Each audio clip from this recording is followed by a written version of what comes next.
जय हिंद दोस्तों। भारत टीवी के इस प्रोग्राम भारत की बात संदीप भारतीय के साथ मैं आपका स्वागत करता हूं।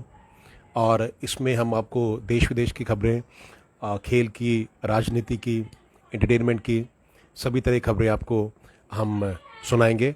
और इसमें आप अपने विचार रख सकते हैं, अपने सुझाव आप रख सकते हैं, आपके जो सवाल हैं आप वो रख सकते हैं। और हमारा ये एक निष्पक्ष चैनल है, तो हम किसी पार्टी से कोई संबंधित नहीं है। देश हित हमारे लिए सबसे ऊपर है। तो आप अपने सुझाव रख सकते हैं, अपने आप सवाल रख सकते हैं हमारे साथ। तो ये जो खबरों की हम शुरुआत करते हैं, सबसे पहले हम आपको कहेंगे कि जैसे ही आप फेस मास्क आप ज़रूर लगाएं, क्योंकि कई जो राज्य है तो आज से जो लॉकडाउन था वो खुल गया है वहाँ पे। तो हम ये देख रहे हैं कि भीड़ बहुत हो रही है हर एक राज्य में जहाँ आज लॉकडाउन खुला है, तो उससे कोरोना फैलने का खतरा है। तो इसीलिए जब घर से बाहर जाए तो ये डबल जो फेस मास्क है आप ये ज़रूर लगाएं। ये सर्जिकल फेस मास्क होता है, इसको आप लगाएं। सैनिटाइज़र का आप इस्तेमाल कीजिए और 2 गज की दूरी बना के रखिए। और जो सरकार ने जो गाइडलाइंस दी है उसका आप ज़रूर पालन कीजिए, नहीं तो फिर से कोरोना अगर फैलेगा तो ये देश के लिए बड़ा खतरा है और विश्व के लिए पूरा खतरा है ये। तो हम पहले हम शुरुआत करते हैं कि कितने जो कोरोना के केसेस थे जो पिछले 24 घंटे में आए थे, हम पहले आपको वो बताते हैं। तो ये जो कल तक के जो पिछले 24 घंटे थे उसमें जो केसेस आए थे, 1,01,000 केस आए हैं पूरे भारत में। और जो लोग ठीक हुए हैं 1,74,000 ठीक हुए हैं। 2,427 लोगों की मृत्यु हुई है। तो पहले के मुकाबले बहुत अच्छे आंकड़े हैं। और देश इस मामले में सभी जो राज्य सरकारें हैं और जो भारत सरकार है बहुत अच्छा काम कर रही है अभी। तो इसलिए जो जो केसेस हैं काफ़ी कम होते जा रहे हैं। तो इसलिए आपने देखा कि 1,01,000 केस आए हैं जो पिछले 24 घंटे की अगर हम बात करें तो। और अगर हम स्टेट वाइज करेंगे तो अब मैं आपको बताना चाहूँगा स्टेट वाइज। तो जल्दी जल्दी मैं आपको स्टेट वाइज बता देता हूँ कि महाराष्ट्र में 12,557 केस आए हैं, कर्नाटका में 12,209, केरला में 14,672 केस आए हैं पिछले 24 घंटों में। और तमिलनाडु में 20,421, आंध्र प्रदेश में 8,976, उत्तर प्रदेश में 1,037 केस आए हैं, दिल्ली में 381 केस आए हैं। दिल्ली में अगर अब की मैं बात करूं जो आज के जो आंकड़े हैं तो 250 के करीब केसेस आए हैं। तो पर ये जो पिछले 24 घंटे का मैं बता रहा था, जैसे ये कल तक का और आज सुबह तक का हुआ ये जो आंकड़ा था, इसमें 381 केसेस हैं। वेस्ट बंगाल में 7,002 केसेस हैं, छत्तीसगढ़ में 999, राजस्थान में 904, गुजरात में 848, उड़ीसा में 7,002 केसेस हैं, मध्य प्रदेश में 735, हरियाणा में 654, बिहार में 920, तेलंगाना में 1,436, पंजाब में 1,563, असम में 2,228, झारखंड में 293 केसेस हैं, उत्तराखंड में 446 और जम्मू कश्मीर में 1,440। तो ज़्यादातर राज्यों में आप देखेंगे तो 1,000 से कम केसेस हैं अभी। तो ये बड़ा अच्छा संकेत है, क्योंकि पहले काफ़ी केसेस आ रहे थे हर एक राज्यों से। जम्मू कश्मीर में 1,440 केसेस हैं, जम्मू कश्मीर में 1,000 से ज़्यादा केसेस हैं। तो कहीं ना कहीं सरकार को, जो राज्य सरकार है उसको भी उस पर ध्यान देना पड़ेगा। और जो सबसे ज़्यादा केसेस हैं महाराष्ट्र में 12,557 केसेस हैं, तमिलनाडु में 20,421, तो तमिलनाडु में बहुत ज़्यादा है, केरला में 14,672, कर्नाटका में 12,209। तो इन सरकारों को थोड़ा ज़्यादा ध्यान देना पड़ेगा और सब में कम केसेस हैं, जो ये जो चार राज्य सरकार मैंने आपको बताई।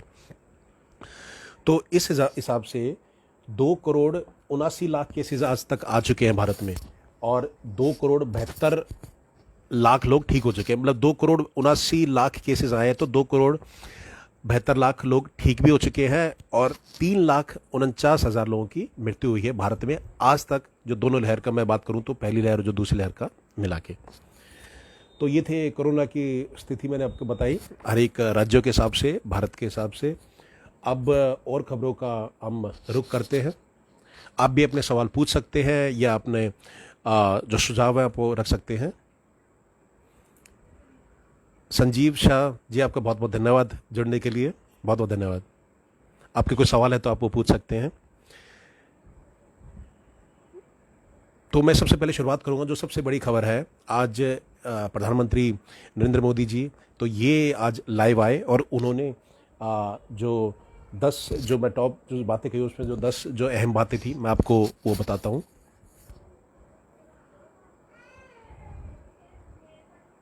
वैक्सीन के डिटेल बताने के लिए ये आए हैं। इन्होंने जो स्थिति की बताने के लिए कि भी भारत में भी स्थिति क्या है, आगे क्या स्टेप लिए जाएंगे, तो वो उन्होंने बताई है। तो पीएम मोदी ने कोरोना महामारी पर देश को किया संबोधित और कोरोना महामारी की दूसरी लहर में देश को अपूरणीय क्षति हुई है, ऐसा मोदी जी ने कहा है। और नवंबर तक 80 करोड़ से अधिक देशवासियों को मिलेगा मुफ्त अनाज। तो 80 करोड़ से अधिक जो देशवासी हैं उनको मुफ्त अनाज दिया जाएगा भारत सरकार की ओर से, तो बहुत अच्छी पहल है।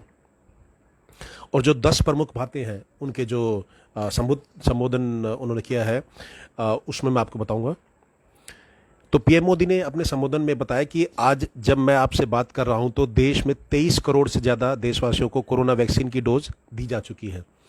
तो प्रधानमंत्री जी कह रहे हैं कि 23 करोड़ लोगों को 23 करोड़ से ज़्यादा देशवासियों को कोरोना की वैक्सीन की डोज दी जा चुकी है, चाहे वो 1 डोज हो या 2 डोज हो, तो उसमें 23 करोड़ से ज़्यादा देशवासियों को कोरोना की वैक्सीन लग चुकी है, ऐसा प्रधानमंत्री जी का कहना है।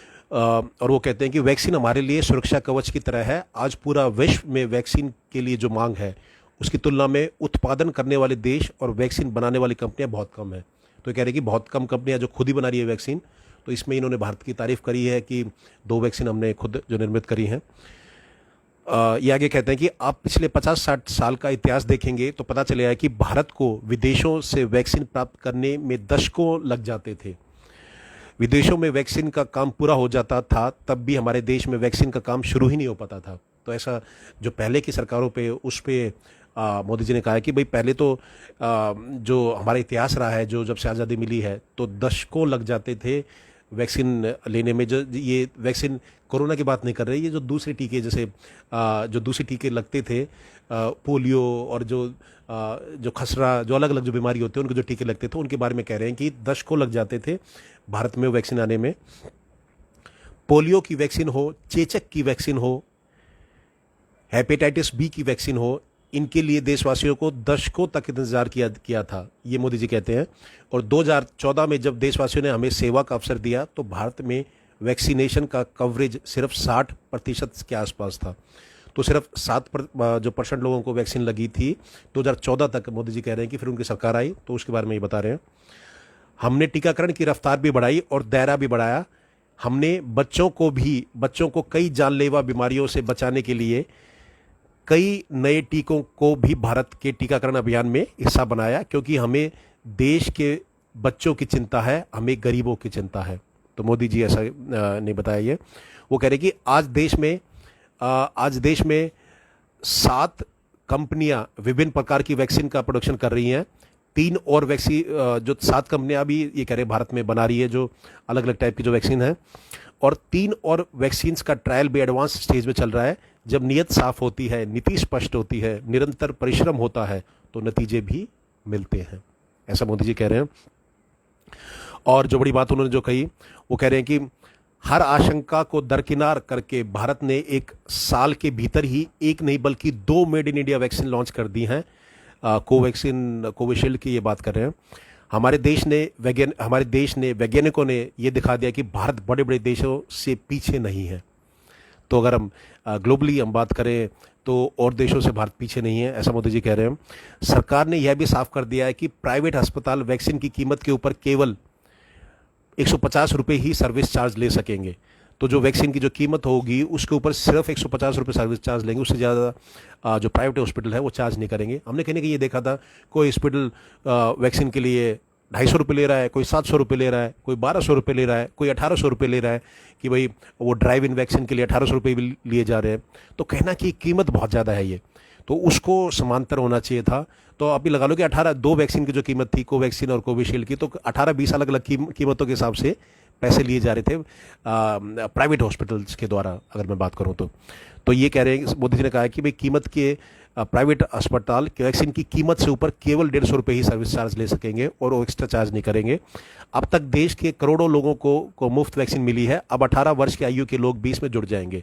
तो ये कह रहे हैं कि 18 साल से ऊपर अब भारत सभी के लिए जो टीकाकरण फ्री कर रहा है, और अभी तक 18 साल से ऊपर ही टीकाकरण भारत में हुआ है क्योंकि बच्चों की वैक्सीन का भी ट्रायल चल रहा है। तो इस हिसाब से ही कह रहे हैं सभी के लिए टीकाकरण हम फ्री कर रहे हैं।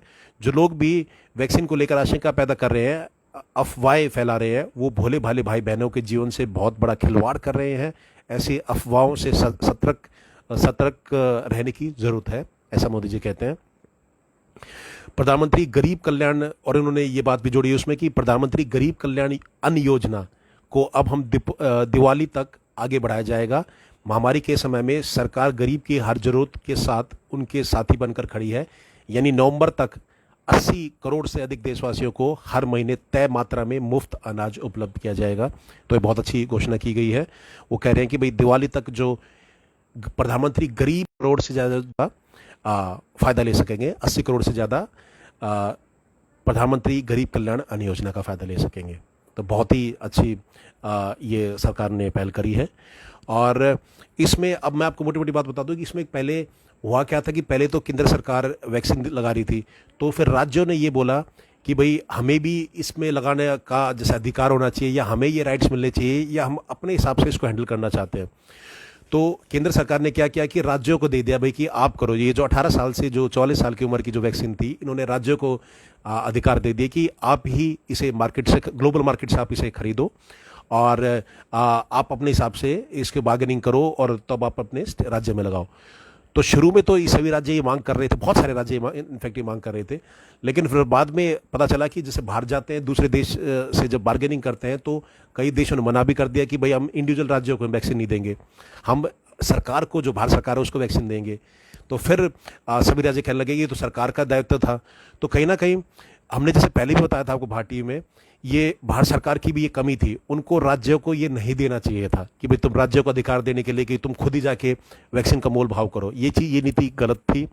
और चाहे उन्होंने राज्यों को कहने पे ये किया हो, लेकिन भारत सरकार को ये सोचना चाहिए था कि ऐसा पॉसिबल हो नहीं सकता, क्योंकि हम भारत से बाहर, चाहे अंदर हम कुछ भी, जो अलग अलग सरकारें हैं, राज्य एक दूसरे पर इल्जाम लगाते हैं, ठीक है, भारत से बाहर हम एक भारत है, हम एक देश है, तो हमें एक देश की तरह वैक्सीन खरीदनी चाहिए थी, और फिर उसको भारत के अलग अलग राज्यों को देनी चाहिए थी, ऐसा मेरा मानना है। और हमने इस बात को पहले भी रखा था, और अब ये बात सही साबित हुई है, और भारत सरकार ने सभी राज्यों से अब ये अधिकार हटा के अपना आप ही जिम्मेदारी ले ली है।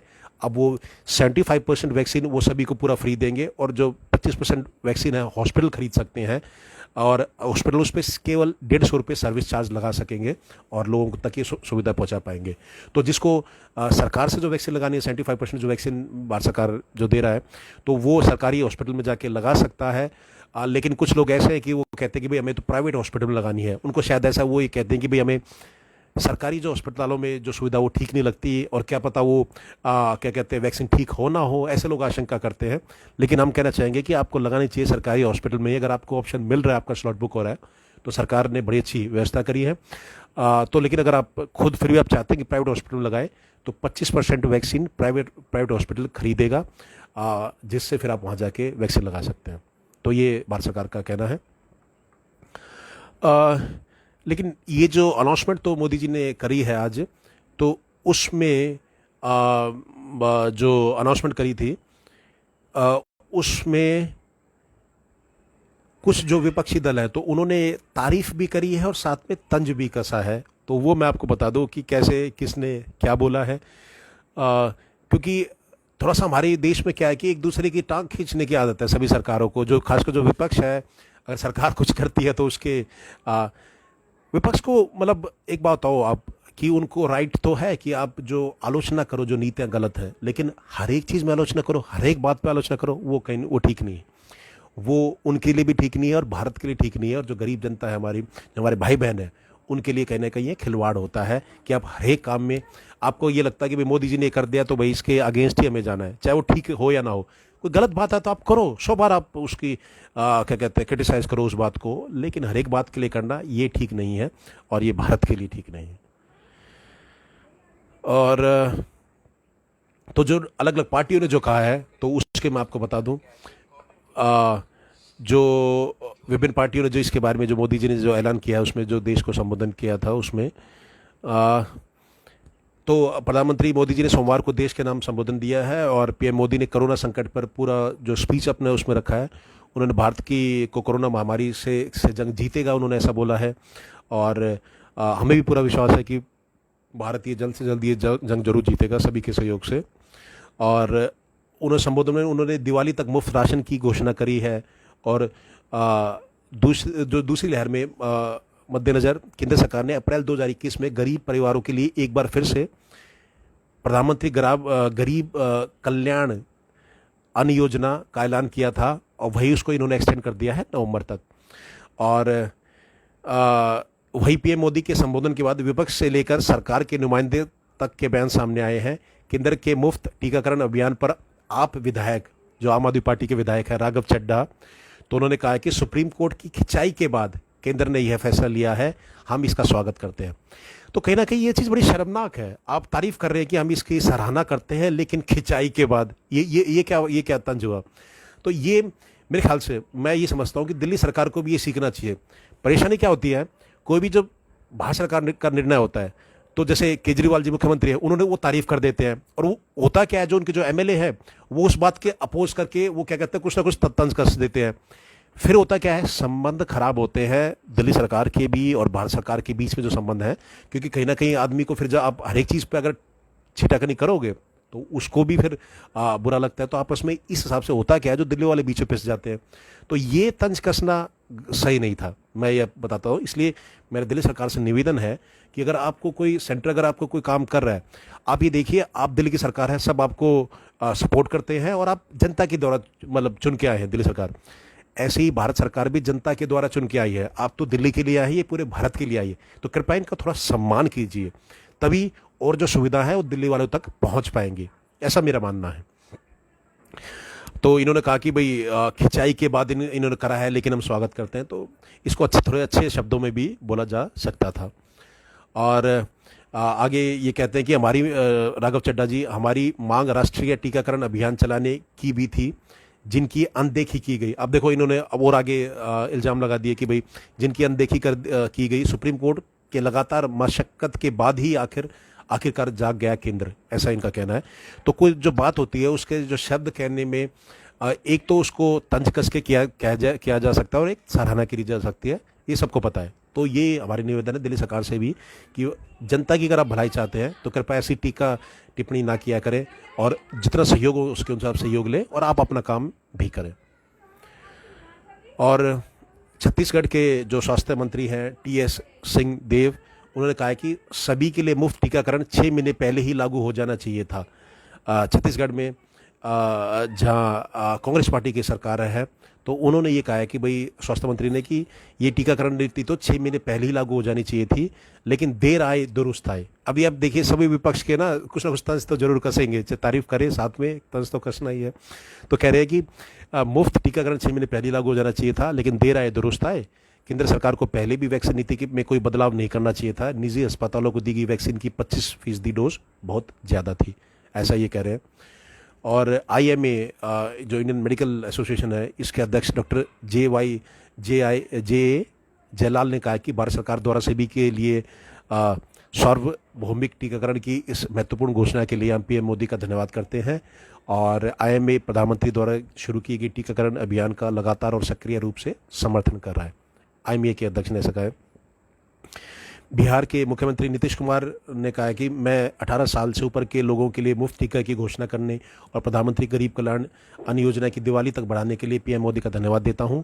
यह कोविड-19 से लड़ने में मददगार रहेगा। तो बिहार के मुख्यमंत्री हैं नीतीश जी, उन्होंने धन्यवाद किया है क्योंकि बीजेपी के साथ मिलकर उनकी सरकार है, तो इसलिए वो धन्यवाद कर रहे हैं। और जो दूसरे जो विपक्ष की जो सरकार है वो कहीं ना कहीं तंज कस रही है, हम ऐसा देख रहे हैं। और संजीव शाह जी कह रहे हैं आपसे बात कैसे कर सकते हैं, तो आप अपने विचार कमेंट्स में लिख सकते हैं संजीव जी, और हम आपके जो प्रश्न हैं वो उसका उत्तर देंगे। और साथ में आपके सुझाव हैं, अगर आप कुछ कहना चाहते हैं पूरे देश को तो आप वो बात रख सकते हैं, हम आपकी बात रखेंगे निष्पक्ष होकर। और केरल के मुख्यमंत्री, केरला में जहां बीजेपी की सरकार नहीं है, तो वो पिनाराई विजयन, जो भी सरकार चूज हुई थी फिर से, ने कहा कि प्रधानमंत्री की यह घोषणा कि 21 जून से जून से राज्यों को कोविड-19 वैक्सीन की मुफ्त आपूर्ति की जाएगी, इस समय सबसे उपयुक्त प्रतिक्रिया थी। मुझे खुशी है कि हमारे अनुरोध पर प्रधानमंत्री ने सकारात्मक प्रतिक्रिया दी है। तो ये देखो, ये अच्छी बात करी है उन्होंने।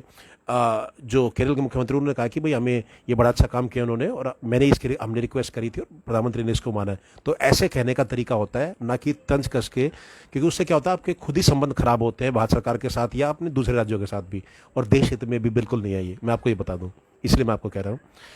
और राजनाथ जी जो केंद्रीय रक्षा मंत्री, उन्होंने कहा कि 18 साल से शुरू के सभी लोगों के लिए मुफ्त टीका जनता के लिए एक बहुत बड़ी राहत है। मैं इस जन कल्याणकारी निर्णय के लिए प्रधानमंत्री को बधाई देता हूँ। हरियाणा के मुख्यमंत्री, उन्होंने भी तारीफ करी है, क्योंकि हरियाणा में भी बीजेपी की सरकार है। तो वो कह रहे हैं कि मैं राज्यों में मुफ्त वैक्सीन के निर्णय के लिए पीएम मोदी का आभार व्यक्त करता हूँ। खट्टर जी कह रहे हैं इससे राज्यों के अतिरिक्त बोझ नहीं पड़ेगा। 18 साल से ऊपर के सभी लोगों के लिए निःशुल्क टीकाकरण कोविड-19 की संभावित तीसरी लहर को हराने में एक लंबा रास्ता तय करेगा। और जेपी नड्डा जो भाजपा के अध्यक्ष, उन्होंने कहा कि हम देशवासियों को मुफ्त टीके के उपलब्ध कराने में और 80 करोड़ लोगों के लिए दिवाली तक पीएम गरीब कल्याण अन्न योजना का विस्तार करने के लिए पीएम मोदी को हार्दिक आभार व्यक्त करते हैं। और जो पंजाब के कैप्टन है अमरिंदर सिंह, वहाँ भी कांग्रेस की सरकार है, तो उन्होंने ये कहा कि पंजाब के सीएम कैप्टन सिंह ने कहा कि मैं सभी आयु समूह के लिए वैक्सीन की केंद्रीय खरीद और वितरण के हमारे अनुरोध को स्वीकार करने के लिए प्रधानमंत्री मोदी जी का धन्यवाद करता हूं। मैंने इस मुद्दे पर पीएम को और स्वास्थ्य मंत्री डॉक्टर हर्षवर्धन को से 2 बार बात करी, 2 बार लिखा था उनको मैंने इसके बारे में। तो ये पंजाब के जो कैप्टन अमरिंदर सिंह ने कहा। तो ये था जो विभिन्न जो सरकार ने जो नीति लागू करी। तो सबसे बड़ी खबर आज की ये थी। तो इस पर लोगों ने क्या टिप्पणी करी दूसरे दलों ने। और मैं आपको बता दूं कि समाजवादी पार्टी के जो अध्यक्ष है अखिलेश यादव जी, समाजवादी पार्टी के उत्तर प्रदेश में, तो उन्होंने भी आज गुड़गांव के मेदंता हॉस्पिटल में टीका लगा लिया है। आप ये समझिए, राजनीति आप देखिए, अभी तक जो क्या कहते हैं, वो मना कर रहे थे पहले, तो जब ये भारत का वैक्सीन आया था जो, तो वो ये कह रहे थे कि ये मोदी का टीका है और मैं तो ये कभी नहीं लगाऊंगा, ये मोदी जी का टीका है, और हमारी सरकार जब आएगी अगले साल, जब चुनाव है उत्तर प्रदेश में, उसके बाद ही हम सभी को फ्री टीकाकरण करेंगे सभी के लिए। ऐसा अखिलेश यादव है जो समाजवादी पार्टी के अध्यक्ष हैं, तो वो ये कह रहे थे कि ये तो मोदी की वैक्सीन है, मैं नहीं लगाऊंगा। और आज गुरुग्राम के मेदंता हॉस्पिटल में जाके उन्होंने टीका लगवा लिया है। तो मैं ये कहना चाहता हूं कि ये बड़ा शर्मनाक है। आपको टीका जरूर लगवाना चाहिए, लेकिन आप ऐसे, अगर आप ऐसा कहते हैं कि ये मोदी की वैक्सीन है, मैं नहीं लगाऊंगा, अगले साल जब 2022 में जब यूपी में इलेक्शन होंगे और मैं जीत के आऊंगा, समाजवादी पार्टी की जब सरकार बनेगी, तब मैं सबके लिए फ्री कर दूंगा, तो ये कहीं ना कहीं जनता को भ्रम में डालने का बयान उन्होंने दिया था। और जो उनके जो फॉलोअर्स होते हैं, इन नेताओं के हजारों लाखों करोड़ों फॉलोअर्स होते हैं, अगर ये गलत बात करते हैं तो उन पर कहीं ना कहीं असर पड़ता है। तो मेरा निवेदन है कि जो देश हित में, कृपया ऐसी बातें ना करें और गलत बयानबाजी ना करें।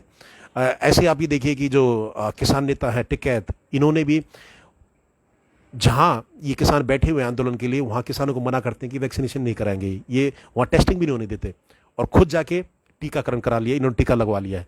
कितना शर्मनाक है, मतलब कैसी दोगली बात करते हैं, राजनीति करते हैं देश के लोगों के साथ, भारत के साथ। खुद जाके तो टीका लगा दिया, और जो किसान, जो बेचारे गरीब किसान बैठे हुए, उनको टीका लगाने देते नहीं है। तो ये बड़ी शर्मनाक बात है। और तो ये हमने अपनी बात रखी इसके मामले में। बाकी और खबरें मैं आपको सुनाऊंगा, बल्कि आपके कोई और सवाल है, सुझाव आप रख सकते हैं। संजीव शाह जी कह रहे हैं मैं भी बिहार का रहने वाला हूं। हाँ, तो आप बिहार की बात या देश की बात आप रख सकते हैं सबके सामने संजीव जी। अगर आपको कोई सुझाव देना है या आपको कोई सवाल है तो आप वो पूछ सकते हैं, और निष्पक्ष होकर बात कहिए। ये देश हित में हम ये खबर चलाते हैं, और हम किसी पार्टी से के साथ नहीं है कि भाई उसकी खबर ना दिखाएं या को गलत करें उसका दिखाएं। हम सब जो चीज़ होगी तो वो हम दिखाएंगे, लेकिन जो देश के हित में नहीं होगा वो बात हम नहीं करेंगे, और ना उसका कभी भी समर्थन करेंगे। हमारे लिए हमारा तिरंगा सबसे ऊपर है, हमारा जो हमारी शान है, हमारा तिरंगा वो सबसे ऊपर है, और उसका मान हम हमेशा रखेंगे। और उसके खिलाफ अगर कोई बोलेगा तो हम उसके खिलाफ आवाज़ उठाएंगे, चाहे वो कोई भी हो। और खबरें मैं कुछ आपको बताना चाहता हूँ।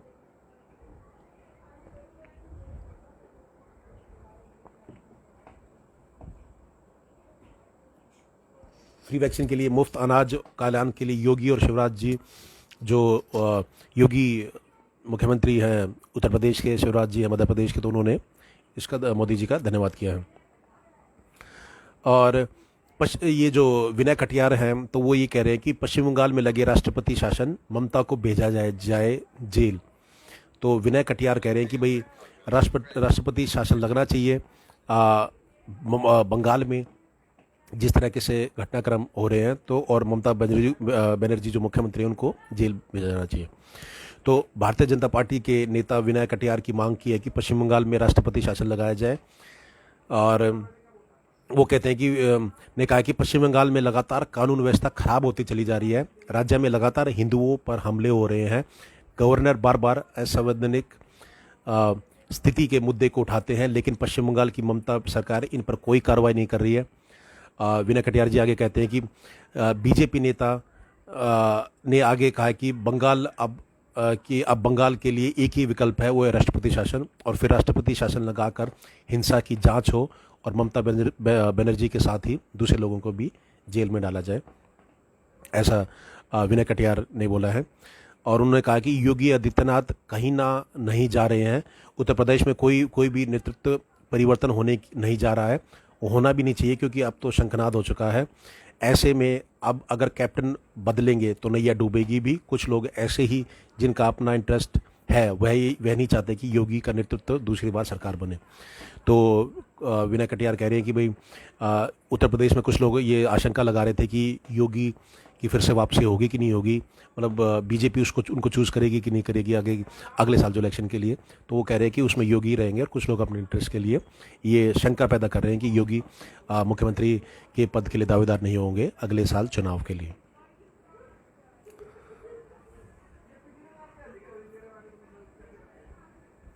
और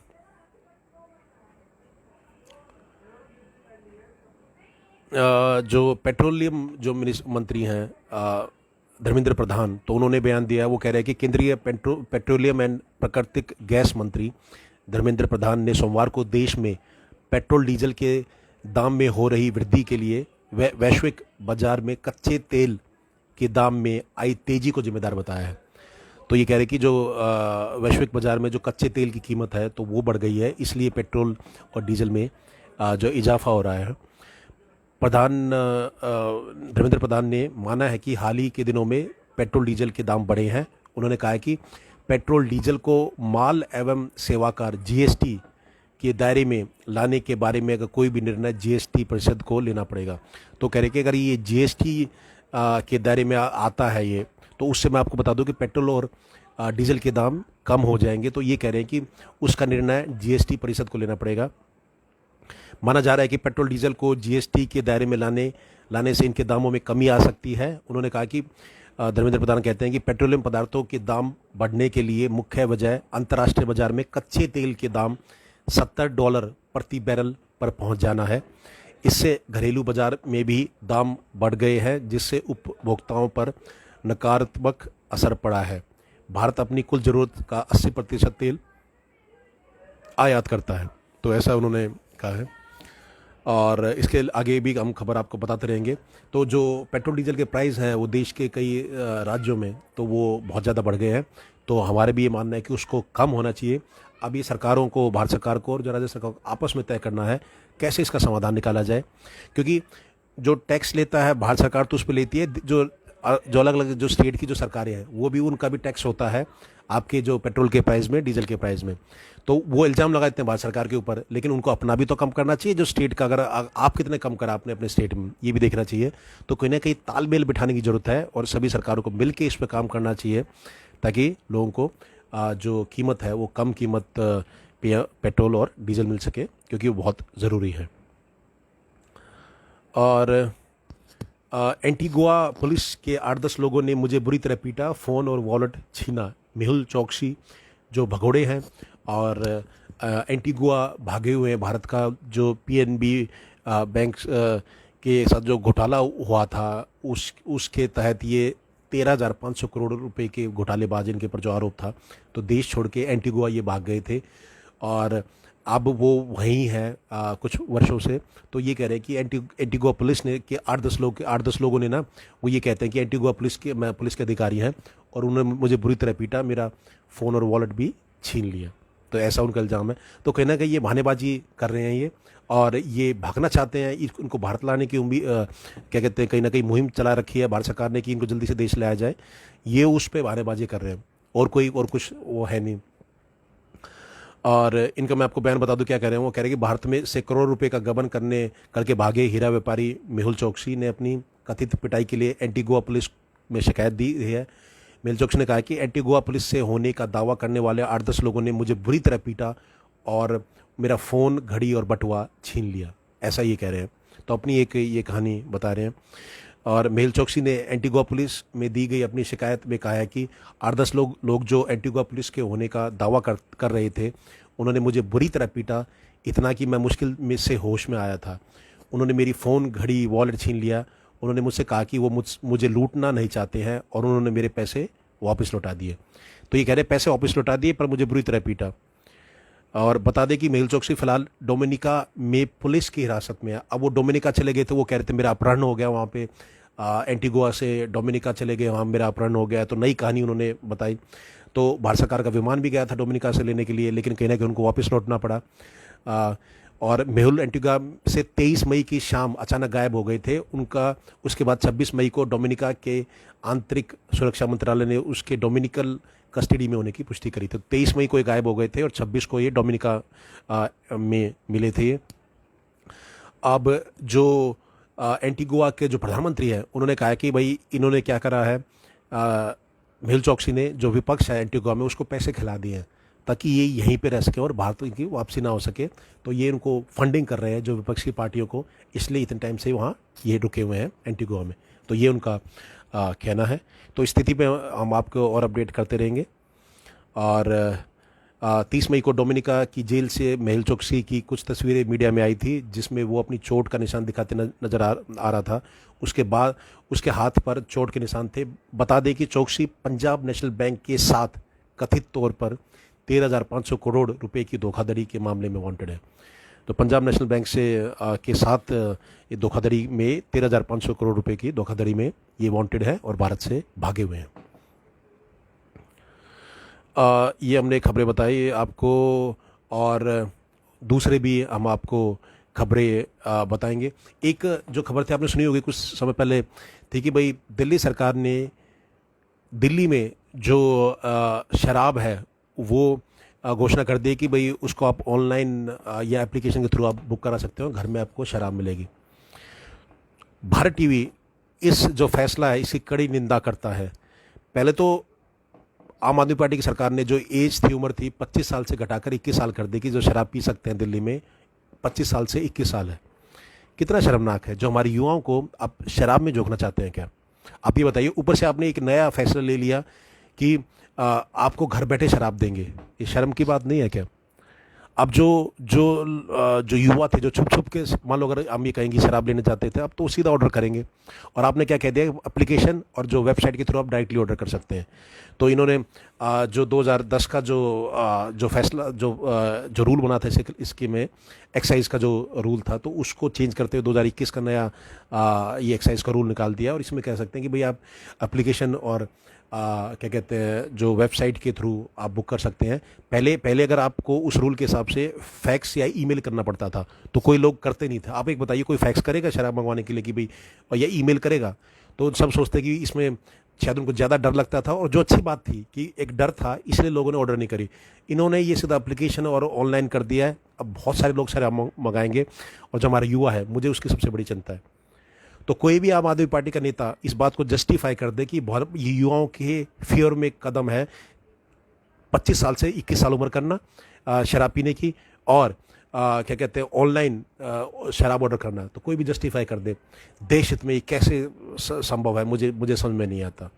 हम कोशिश करेंगे किसी आम आदमी पार्टी के नेता से बात करने की, उनके सुझाव लेने की, भाई ये आपने करा क्यों और इससे देश का फ़ायदा क्या होगा, ज़रा आप ये भी बता दीजिए। घर घर में आप शराब बंटवाएंगे, तो दिल्ली सरकार का ये फैसला बहुत ही निंदनीय है, शर्मनाक है। हमारे देश के जो युवा हैं वो इस नशे की आदत में पड़ेंगे। तो फिर क्या कहते हैं, आप देखिए क्या हाल होगा। बहुत शर्मनाक फैसला है ये। हम प्रयास करेंगे कि प्रतिक्रिया ले सकें किसी आम आदमी पार्टी के नेता की, कि उसको कैसे जस्टिफाई करते हैं कि ये अच्छा फैसला है। सिर्फ रेवेन्यू कमाने के लिए आप शराब बेच रहे हैं घर घर जाके, ये बहुत ही शर्मनाक है।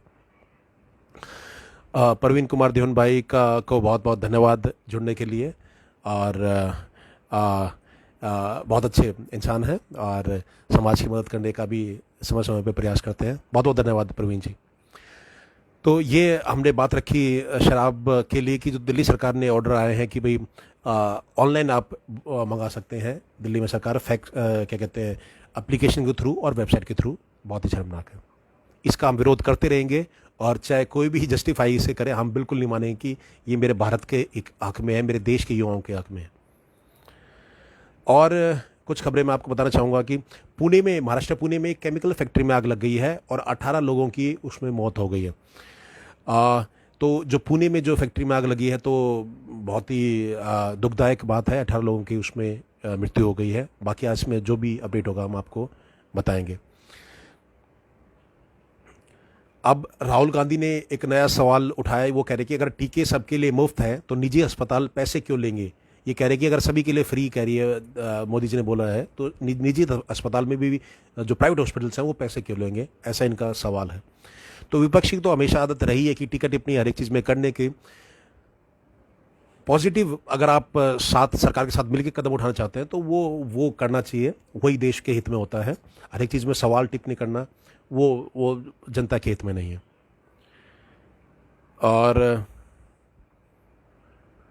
और कुछ खबरें मैं आपको बताना चाहूँगा। आपके कोई सवाल है तो आप पूछ सकते हैं, या आपके सुझाव हैं आप वो बता सकते हैं।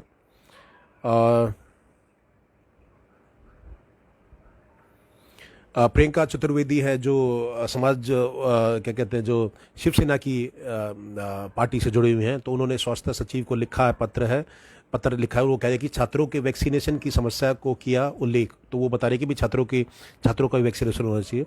तो ये उन्होंने इस पर बात रखी है। और जो मैं कुछ अंतर्राष्ट्रीय खबरें मैं आपको बताना चाहता हूँ। मारा जो आतंकवादी गुट बोको हराम का खूंखार जो दरिंदा जो उसका जो सरगना जो लीडर था उसका, अबू बकर शेकाऊ, वो मारा गया है। इस्लामिक स्टेट ने इसकी पुष्टि कर दी है। तो इसने जो आतंक फैला रखा था जो खासकर ये जो अफ्रीकन कंट्रीज़ में, तो उसकी मृत्यु हो गई है। तो ये बड़ी राहत की खबर है। और इसकी क्या कहते हैं, डिक्लेरेशन हो गया है। और उसने अपने खुद की, उसने नाइजीरिया की ये खबर है, तो उसने खुद की अपनी जान ले ली। उसने गिरता हुआ देखा अपने आप को। तो ये अबू बकर है, अबू बकर, तो इसने खुद को विस्फोट से उड़ा दिया। और ये बड़ी अच्छी खबर है। बोको हरम का ये सरगना था और इसका अबू बकर शेकाऊ इसका नाम था। मैं इसके बारे में थोड़ा सा और आपको डिटेल में बता दूं इस खबर के बारे में। अबूजा पश्चिम अफ्रीकी देशों में आतंक का मुख्य चेहरा माने जाने वाले का सरगना अबू बकर शेकाऊ ने खुद को विस्फोट से उड़ाकर आत्महत्या कर ली है। और विरोधी गुट the Islamic State West African Province के साथ संघर्ष के दौरान वह मारा गया। और इस्लामिक स्टेट ने एक ऑडियो रिकॉर्डिंग में रविवार को अबू बकर के मारे जाने की पुष्टि करी है। गौरतलब है कि इस्लामिक स्टेट के संघर्ष में अबू बकर शेकाऊ बुरी तरह से घिर गया था। फिर उसने अपने आप को उड़ा दिया विस्फोट से और उसकी मृत्यु हो गई। और जो पूरी मानवता के लिए बहुत ही सही हुआ। हम तो सीधा ये बड़ा अच्छा हुआ कि ऐसे जो आतंकी हैं उनको मरना ही चाहिए, नहीं तो दुनिया भर में ये आतंक फैलाते रहेंगे। और तो Islamic State West African Province के नेता अबू मुसाब अल बरनावी ने अपने ऑडियो मैसेज में बोको हराम के कमांडर के मारे जाने की पुष्टि की है। उन्होंने कहा है कि अबू बकर शेकाऊ का ईश्वर ने स्वर्ग भेजकर उनके साथ न्याय किया है। तो वो कह रहे कि ईश्वर ने स्वर्ग भेज के उनके साथ न्याय किया है। तो हम तो समझते नहीं कि ऐसे लोग स्वर्ग जाते हैं जो लाखों लोगों को मारे, उनका शोषण करें। ऐसे लोग कैसे स्वर्ग चले जाएंगे। नाइजीरिया की एक रिपोर्ट के अनुसार बोको हरम पर रिसर्च करने वाले लोगों ने अबू बकर को मारे जाने की पुष्टि करी है। और इससे ये मानना है कि ये संगठन बुरी तरह टूट गया है और इससे अब आतंक फैलने का खतरा कम रहेगा। तो ये देश के लिए, दुनिया के लिए बहुत ही अच्छा ये संकेत है। और ऐसा माना जा रहा है कि अक्टूबर की मौत के बाद संगठन, अबू बकर की मौत के बाद संगठन पूरी तरह से टूट गया है। दोनों गुटों के बीच हिंसक गतिविधियां खत्म हो चुकी हैं। राजनीतिक विश्लेषण करने वालों के अनुसार अब बोको हराम के लोग इस्लामिक स्टेट में शामिल हो जाएंगे। जो बोको हराम के लोग थे वो भी इस्लामिक स्टेट में अब शामिल हो जाएंगे, ऐसा उनका मानना है। इसके साथ पूर्वोत्तर नाइजीरिया में अपनी पकड़ को मजबूत बनाएंगे। इसके साथ ही अब इस्लामिक स्टेट सरकार और उसकी सेना पर भी हमले बढ़ सकते हैं। बीते 12 सालों में कई बार ऐसी खबरें आई थी कि बोको हराम का कमांडर मारा गया, मगर इस बार उनके मारे जाने की पुष्टि हो गई है। तो अब ये खतरा है कि जो इस्लामिक स्टेट है, सरकार और उनकी सेना पर भी हमले बढ़ सकते हैं, ऐसा इनका मानना है। तो ये कहीं ना कहीं अच्छा हुआ कि इसको मार गिराया गया और ये इसने खुद ही अपने आप को मार लिया। कुछ और खबरें मैं आपको बताता हूँ। नासा 2024 में चांद पर भेजेगा इंसान और मिशन की देखरेख कर रही हैं सुभाषिनी अय्यर, जो भारत की हैं, वो इसकी देखरेख कर रही हैं। तो बड़े गर्व की बात है कि हमारे एक भारत की बेटी सुभाषिनी अय्यर नासा के 2024 के जो मिशन है इसमें क्या कहते हैं, जो इसकी देखरेख कर रही हैं और वो इंसान को फिर से भेजेगा चांद पर 2024 में। इसमें मैं अगर आपको थोड़ी और डिटेल बता दूं कि इस भारत की बेटी के बारे में हमें क्यों गर्व करना चाहिए, तो जो भारत के, आपको पता है कि जो भारत के साइंटिस्ट हैं, इंजीनियर्स हैं, हर जगह देश में, पूरी दुनिया में उनका डंका बजता है। उनको जो नॉलेज होती है उससे सभी लोग उनको अपने उसमें हायर करने का प्रयास करते हैं। तो भारत में जन्मी सुभाषिनी अय्यर नासा की महत्वपूर्ण परियोजना ऑटोमिस के रॉकेट के मुख्य चरण की देखरेख कर रही हैं, जो एक अंतरिक्ष यान को गहरे अंतरिक्ष में भेजने के लिए पूरी तरह तैयार है। कोयम्बटूर में पैदा हुई अय्यर करीब 2 साल से स्पेस लॉन्च सिस्टम से जुड़ी है। SLS इसे कहते हैं, स्पेस लॉन्च सिस्टम से 2 साल से जुड़ी हुई हैं सुभाषिनी अय्यर जी। अय्यर जो 1992 में अपने college VALB Janaki Ammal college में मैकेनिकल इंजीनियरिंग में पहली महिला ग्रेजुएट में से एक थी, ने ये बताया कि इंसानों के आखिरी बार चांद पर कदम रखने के 50 साल बाद संगठन इंसानों को चांद पर और उससे आगे ले जाने के लिए बिल्कुल तैयार है। और ऑटोमिस पर काम कर रही, जो कि अंतरिक्ष यान ओरियन को अंतरिक्ष में ले जाएगा, जिसको स्पेस लॉन्च सिस्टम कहते हैं। और ये बहुत ही अच्छी खबर है और इसमें हमारी जो भारत की बेटी है वो शामिल है, तो उससे बड़ा प्राउड फील होता है। तो ये मैंने आपको कुछ देश विदेश की खबरें बताई। और डोनाल्ड ट्रंप ने मांग करी थी कि भाई $10 ट्रिलियन चाइना को देना चाहिए, जो उसने कोरोना फैलाया है पूरी दुनिया में। $10 ट्रिलियन होते हैं 73 लाख करोड़ रुपए। अगर हम भारत के पैसे में उस रुपए में कन्वर्ट करें तो 73 लाख करोड़ रुपए होते हैं। तो डोनाल्ड ट्रंप ने कहा था कि ये चाइना ने फैलाया है ये कोरोना। बिल्कुल ठीक, हम उनके बिल्कुल बयान के बिल्कुल साथ है। तो वहीं से ये फैला था, चाइना से। तो वो ये कह रहे हैं कि भाई 73 लाख करोड़ रुपए चाइना को देना चाहिए। तो वो क्योंकि कहीं ना कहीं वो दोषी है इसके लिए। तो डोनाल्ड ट्रंप की मांग को चाइना ने ठुकरा दिया है। और क्योंकि अमेरिका के जो पूर्व राष्ट्रपति है डोनाल्ड ट्रंप, तो इन्होंने कहा था, इनको वुहान वायरस बताया था इन्होंने। तो चाइना कहीं ना कहीं ये बात नकार रहा है कि वो वायरस चाइना का नहीं है, लेकिन ये चाइना ने ही फैलाया था। और ये पूरी दुनिया की जो अर्थव्यवस्था है उसको कमज़ोर करने के लिए इन्होंने इसको वायरस को फैलाया। और जो बाइडेन है उनको भी अब ये मांग रखनी चाहिए, क्योंकि अब वो राष्ट्रपति हैं अमेरिका के। तो पर ये जो डोनाल्ड ट्रंप तो शुरू से कह रहे थे कि ये कह रहे कि $10 ट्रिलियन, तो यानी 73 लाख करोड़ रुपए आप इसके लिए जुर्माना दीजिए।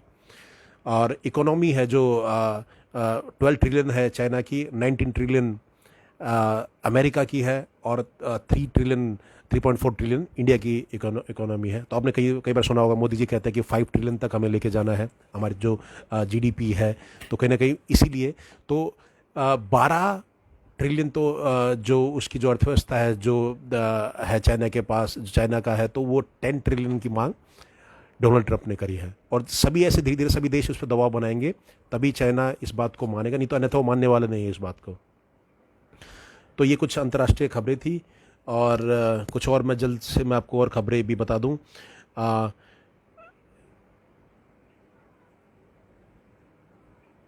जो और जो स्पोर्ट्स की खबरें हैं उसमें आपको पता होगा कि जो फ्रेंच ओपन चल रहा है उससे रोजर फेडरर ने जो तीसरा राउंड का मैच जीता था उससे अपना उसके बाद अपना नाम उन्होंने वापस ले लिया है कि ये 40 साल की एज हो गई है। तो विंबलडन अभी इंग्लैंड में है, 27 तारीख से इस महीने स्टार्ट हो जाएगा।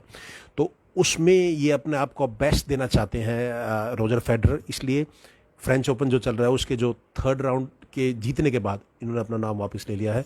आयोजक है उनको बड़ा झटका लगा है क्योंकि कहीं ना कहीं बहुत अच्छे ब्रांड एम्बेसडर भी हैं ये। तो इन्होंने अपना नाम ले लिया रोजर फेडरर ने।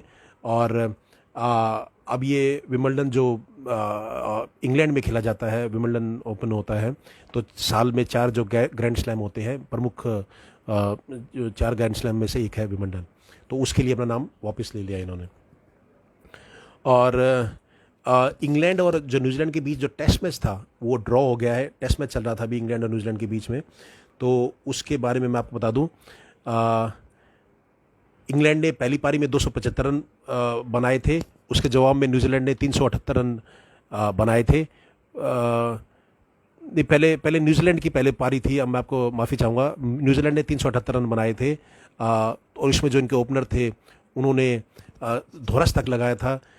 इंग्लैंड ने 275 रन बनाए, फिर न्यूजीलैंड ने 169 रन बनाए, 6 विकेटों के नुकसान पर डिक्लेयर कर दिया था। उसके बाद फिर इंग्लैंड का जो लास्ट डे था उन्होंने इसको ड्रॉ खेला, ड्रॉ के लिए इन्होंने खेला और 170 पे 3 विकेट थे इनके, और इस तरह से ये मैच ड्रॉ हो गया था।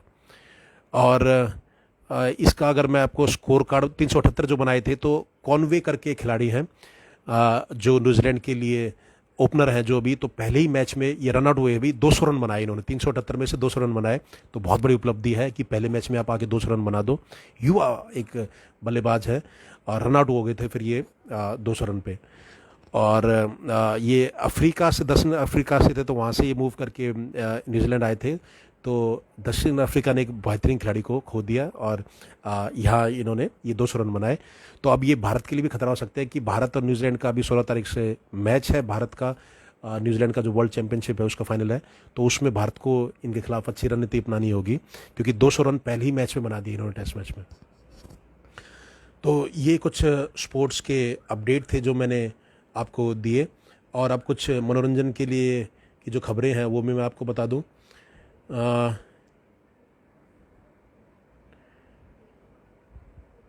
पहले तो मैंने आपको बताया था कि जो जूही चावला ने वो जो 5G के खिलाफ जो केस डाला था, तो उसमें 20 लाख का उनको जुर्माना देना पड़ेगा क्योंकि कोर्ट ने ये माना कि इन्होंने बस पब्लिसिटी के लिए कहीं ना कहीं ये करा है। उसमें बीच में एक जो इन्होंने लिंक था वो 2 दिन पहले शेयर कर दिया था आपने कि भाई ये सुनवाई का लिंक है, तो वहाँ एक कोई किसी ने उसमें लिंक में उसमें मीटिंग में घुस के वो जो जूही चावला के गाने लग गया है उसमें, तो उसमें कोर्ट की अवमानना हुई। तो कोर्ट ने कहा कि उसे जल्दी से ढूंढ के लाया जाए ताकि उस पर कार्रवाई करी जा सके।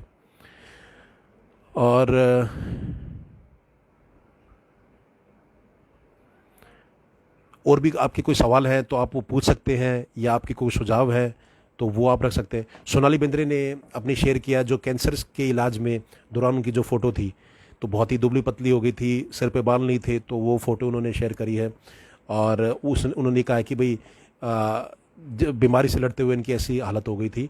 90 के दशक की ये बेहतरीन हीरोइन थी सोनाली बेंद्रे, अभी भी हैं ये, तो कैंसर इनको हो गया था, तो वो फ़ोटो इन्होंने शेयर करी है अपनी।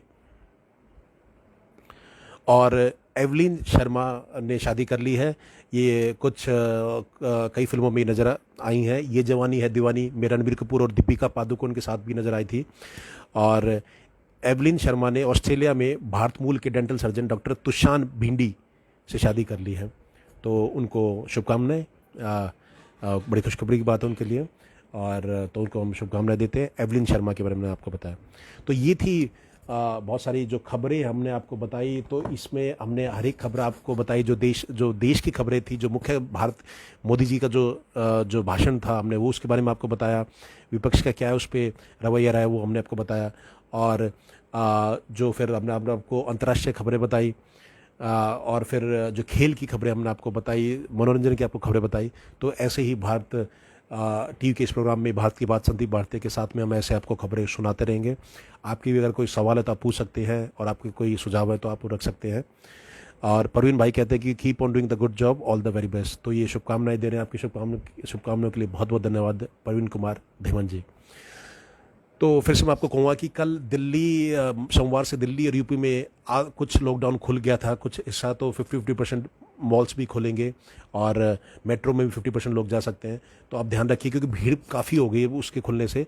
तो जाते मैं अंत में फ्री कहना चाहूँगा कि जो डबल मास्क आप लगा के रखें, जो सर्जिकल मास्क होता है वो लगा के रखें, सैनिटाइजर आप लगा के रखें, 2 गज की दूरी आप बना के रखें, और जो सरकार की जो गाइडलाइन है उनको आप जरूर फॉलो करें। नहीं तो ये खतरा आगे फैल सकता है कोरोना का फिर से।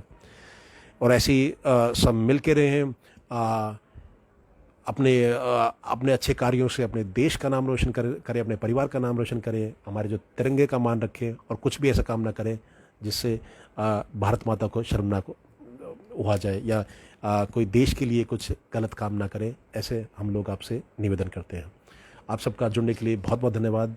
भारत की बात संदीप भारती के साथ हम फिर से आपके साथ खबरें लेके आते रहेंगे, देश विदेश की और हर एक क्षेत्र की। बहुत बहुत धन्यवाद। आप खुश रहें और देश का नाम रोशन करें। जय हिंद, जय भारत।